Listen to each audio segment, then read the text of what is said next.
Chapter 1. The Night I Was Supposed to Die. Everyone has a story about the day their life changed. Mine began on the night I was supposed to die. If Sophia hadn't knocked on my apartment door at exactly 11:47 p.m., I wouldn't be here to tell you any of this. I would have become another headline. Another man who supposedly lost control of his car on a lonely stretch of road. Another tragic accident that no one would question. At least, that's what my wife wanted everyone to believe. 5 years. That's how long Shanna Wilson and I had been married. 5 years of shared dreams, quiet sacrifices, whispered promises, and plans for a future I thought we were building together. I believed I knew the woman sleeping beside me every night. I was wrong. The truth was far darker than betrayal. Shanna had been carrying on an affair with the one person I never imagined I'd have to worry about. Her lifelong best friend, Normal Brown.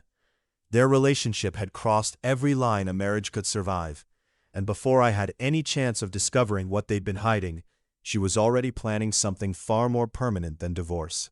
She wanted me gone, not separated, not abandoned, erased.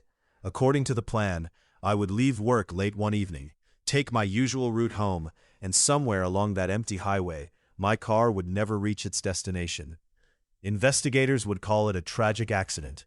Friends would mourn. Family would grieve. My wife would cry convincing tears over a closed casket while carrying a secret no one would ever suspect. It was the perfect crime, except for one mistake. Sophia. She had been Shanna's closest friend for years, the one person trusted with every secret, every lie, and every carefully crafted plan. But loyalty has a way of collapsing under the weight of a guilty conscience. That night, she stood outside my door trembling.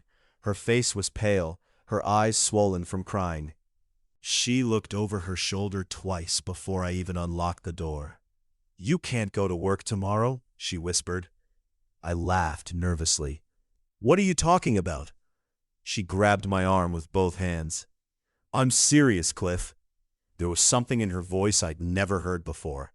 Fear. Real fear. "What happened?" She hesitated, as if speaking the words aloud would make them irreversible. Then she looked me in the eyes. "They're going to kill you." The room fell silent. I searched her face for even the slightest hint that this was some cruel joke, some misunderstanding, some nightmare I could wake up from. There was nothing. Only tears. Only terror. Only the kind of truth that changes a person's life forever. In the next hour, Sophia told me everything. Every conversation, every lie, every detail.